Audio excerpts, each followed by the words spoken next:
Olá, seja muito bem-vindo a essa plataforma da Comunidade do Redentor de pequenos grupos online. A gente tem buscado abençoar a sua vida através de uma mensagem objetiva, clara e que proponha algo para vocês discutirem em pequeno grupo, intercederem uns pelos outros e crescer na intimidade do Senhor Jesus. Então a gente continua nessa trajetória das disciplinas espirituais e finalmente nós chegamos naquela disciplina, uma das mais importantes, ou quem sabe todas as outras, elas percorrem ao derredor dessa, que é a disciplina da oração.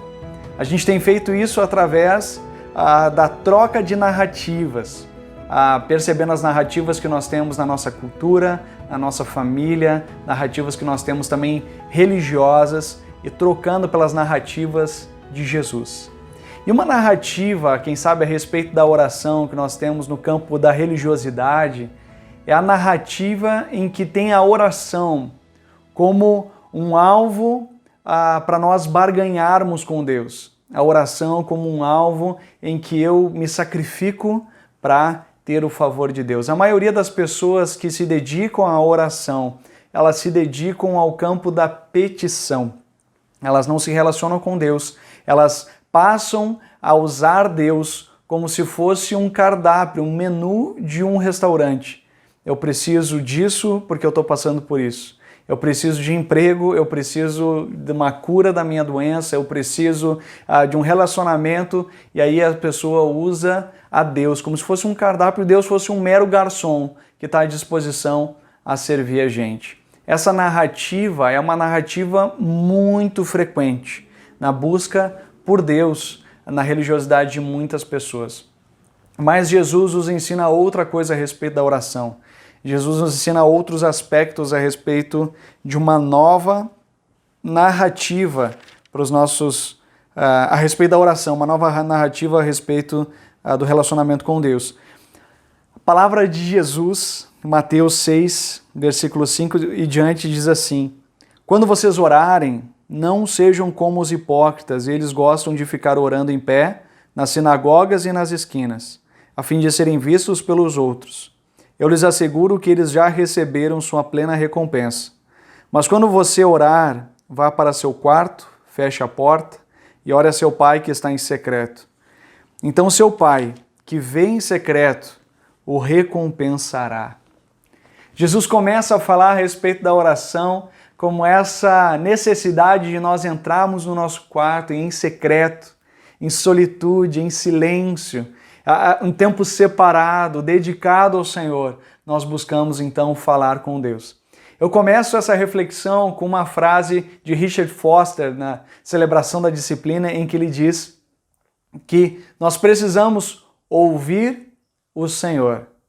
Essa é a primeira, segunda e terceira coisa necessária à intercessão bem-sucedida. Eu achei incrível isso, porque quando a gente fala de oração nessa narrativa de Jesus, a gente está falando de um relacionamento com Deus. O que nós buscamos é uma comunhão com Deus, onde a minha vontade, o meu coração se alinha à vontade do Senhor.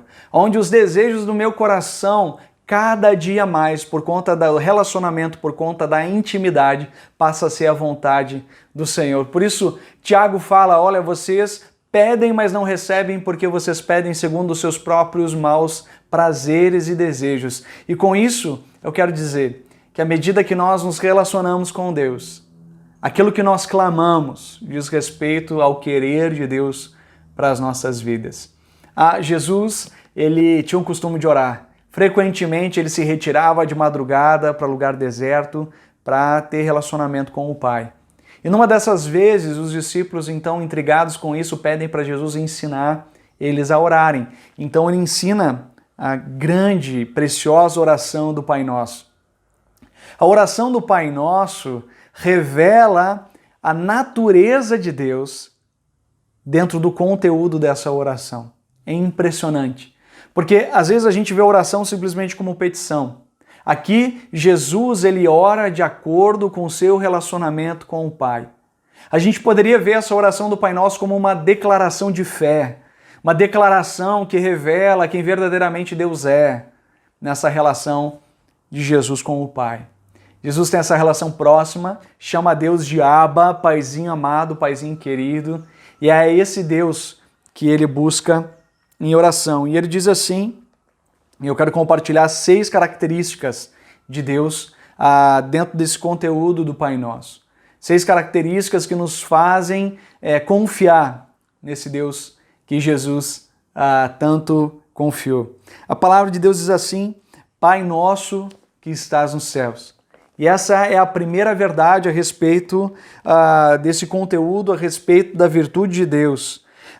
Nos céus, tem, no sentido, dentre os judeus eles tinham essa conotação dos céus como não algo distante, mas como a atmosfera que o cerca, como o ar que respira.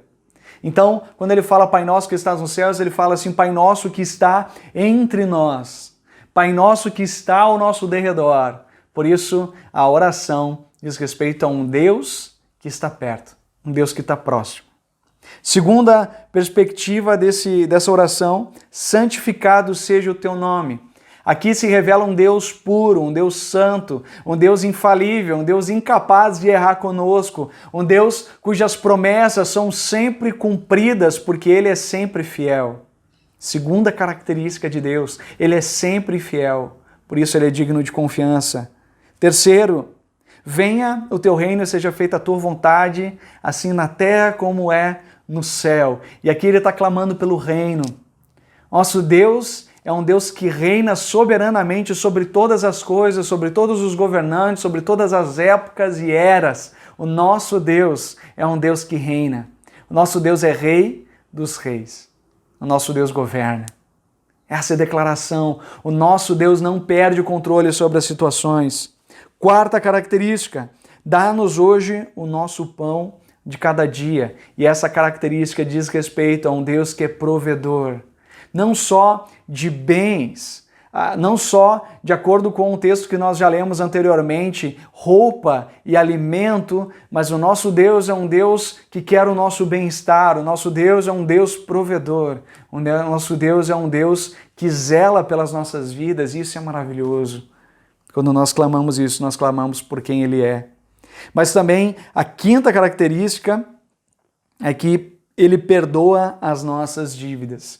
O nosso Deus é um Deus perdoador. Um Deus que tem mais anseio de nos perdoar do que nós mesmos temos de receber o seu perdão. É um Deus que está pronto a nos perdoar. É um Deus que está pronto a declarar sobre as nossas vidas que nós somos perdoados, totalmente redimidos, os nossos pecados são apagados e Ele não atribui mais culpa sobre nós, porque Ele tomou sobre si todos os nossos pecados. E o sexto e último, Ele diz, e não nos deixes cair em tentação, mas livra-nos do mal. E isso diz respeito a um Deus que é protetor, um Deus que nos guarda, um Deus que nos protege, um Deus que é refúgio em tempos de tribulação. Por isso, o Deus aqui, o Pai Celestial, que Jesus revela a cada um de nós por meio do conteúdo da sua oração, diz que Ele, em primeiro lugar, é um Deus de perto, é um Deus presente, Ele é um Deus santo e por isso Ele não pode errar conosco, Ele não se engana, Ele nunca falha, mas também o nosso Deus é um Deus que reina, Ele é todo poderoso, Ele governa sobre todas as coisas, mas Ele é um Deus, em quarto lugar, Ele é um Deus que Ele é provedor, Ele cuida de nós e Ele zela por cada detalhe da nossa vida. Em quinto lugar, Ele é um Deus perdoador. Ele olha para nós e nos perdoa em Cristo Jesus. E em sexto lugar e último, Ele é um Deus protetor. É um Deus que nos guarda. Por isso eu quero motivar você, no seu pequeno grupo, a conversar sobre essa disciplina da oração, sobre esse texto especificamente, mas sobretudo que vocês cresçam na intimidade com Deus, nessa confiança em tudo isso que Deus é. Nós oramos por aquilo que Deus é e não por aquilo que Ele pode nos dar, porque nós queremos na oração muito mais do que ter benefícios de Deus, nós queremos a própria presença de Deus e isso é o mais precioso, é esse relacionamento com Deus na qual o nosso coração começa a se alinhar com a vontade do Pai e isso é prosperidade bíblica, quando o nosso coração começa a buscar aquilo que agrada ao Senhor. Tenha um abençoado tempo de pequeno grupo, tenha um tempo precioso de oração uns pelos outros, criem espaços para essa intercessão. Lembre, a intercessão não é falta, a falta de intercessão não é falta de fé, mas é falta de compaixão pelo outro. Por isso, orem uns pelos outros, busquem clamar ao Senhor uns pelos outros, por cada situação, porque o nosso Deus é um Deus de perto e é um Deus que ouve a nossa oração. Deus abençoe o seu pequeno grupo e até o próximo encontro. Amém.